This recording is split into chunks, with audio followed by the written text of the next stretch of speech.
learning Arabic from a white guy from New Jersey, right? So کہتے ہیں یہ لوگ مجھے آ کے کہتے ہیں ما لنا نتعلم العربیہ من امریکی، کیا مصیبت ہے ہم عربی امریکی سے سیکھ رہے ہیں. تو وہ کہتا ہے مجھے تو برا نہیں لگتا تتعلمون الانگلیزیہ من العرب، کہتے مجھے تو برا نہیں لگتا تم الٹی ٹوٹی پھجی انگلش سیکھتے ہو اپنے عربی پروفیسر سے. تو میں تو شکایت نہیں کرتا، تم بھی شکایت نہ کرو. لیکن انہوں نے اس موضوع پہ کتاب لکھی ہے. پھر میں نے سرے سے اس پہ کام کرنا شروع کیا تقریباً 10 سال پہلے، اور اس پہ میں نے خود ہی اپنا ان کی بنیاد پر اور مزید اپنی میری جو تحقیق ہے اس کی بنیاد پر میں نے قرآن کے نظم پر خاص کام کرنا شروع کیا، ایک ایک صورت کو لے کے. تو میرے حساب سے اب 48 صورتیں میں مکمل کر چکا ہوں، تو باقی ابھی رہ گئی ہیں. اور میرے کچھ اسٹوڈنٹس ہیں، انہوں نے اس کام کو مزید آگے بھی کیا ہے نظم کے سلسلے میں، تو وہ اس کو پھر ہم آہستہ آہستہ پبلش کریں. اس کے بارے میں نے ایک کورس بھی پڑھایا تھا کہ اس کی اصل کیا ہے، اس کی تاریخ کیا ہے، اس کو سمجھا کیسے جائے، اور اس سے قرآن کے مطالعے پر فرق کیسے پڑتا ہے. اس کے یعنی صورت کی جو اصل تاثیر ہے، اس کا جو اعجاز ہے وہ کیسے سامنے آتا ہے اس میں. تو اس کا ایک کورس میں نے پڑھایا تھا ہیونلی آرڈر، تو میں نے ریکارڈ کیا، وہ میں نے کوئی 5-6 سال ہو گئے اس کورس کو پڑھائے ہوئے. لیکن جب بھی میں کسی نئی صورت کا مطالعہ کرتا ہوں، یہ تو میں نے بقرہ تو میری تقریباً 8 سال ہو گئے ہیں اس کو آرگنائز کیے ہوئے، لیکن میں کسی بھی نئی صورت کا مطالعہ کرتا ہوں پہلے میں نظم کا مطالعہ کرتا ہوں، پھر اس کے بعد آیت کا مطالعہ ہوتا ہے. ٹیکسٹ بک وہی جو اوروں نے لکھی ہے وہ ہے، جو میں ابھی لکھوں گا انشاءاللہ بھی وہ انڈر کنسٹرکشن ہے، تو وہ انشاءاللہ میں عربی میں، اردو میں اور انگلش میں تینوں میں پبلش کروں گا انشاءاللہ تعالی. یا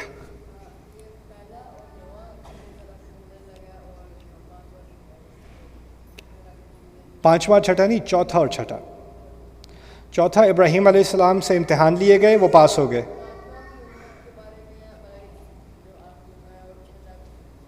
ہاں دونوں امت کے، اصل میں 5واں 6واں اور 7واں تینوں امت کے بارے میں ہے. لیکن 5ویں میں کیا ہے، تمہارا اب نیا کیپٹل ہے، تمہارا کیپٹل اب کیا ہے، کعبہ ہے. 6 کیا ہے، تمہارے بڑے بڑے امتحان لیے جائیں گے. اور پھر 7واں کیا ہے، یہ ہے تمہارے حکام.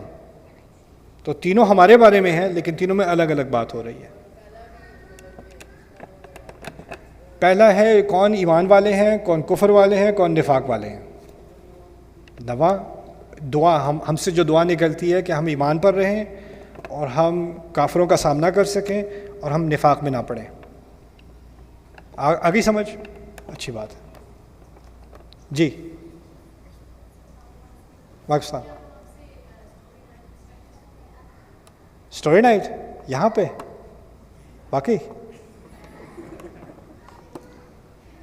اچھا سوچتا ہوں، اوکے سوچتا ہوں انشاءاللہ. اوکے ہے تو مزے کی چیز، لیکن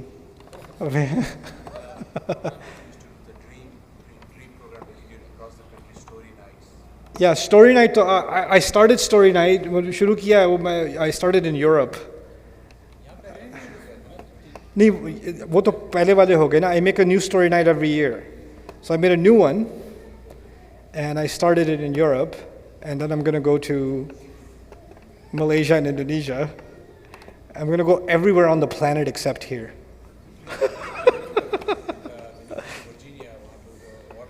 Yeah, that was the last one. But I just made a new one. But I haven't done any of them here. So yeah, inshallah. No, not next week. Easy. Okay, I'm done. Barakallahu li wa lakum. Assalamu alaikum wa rahmatullahi wa barakatuh. إن المسلمين والمسلمات والمؤمنين والمؤمنات والقانتين والقانتات والصادقين والصادقات والصابرين والصابرات والخاشعين والخاشعات والخاشعات والمتصدقين والمتصدقات والصائمين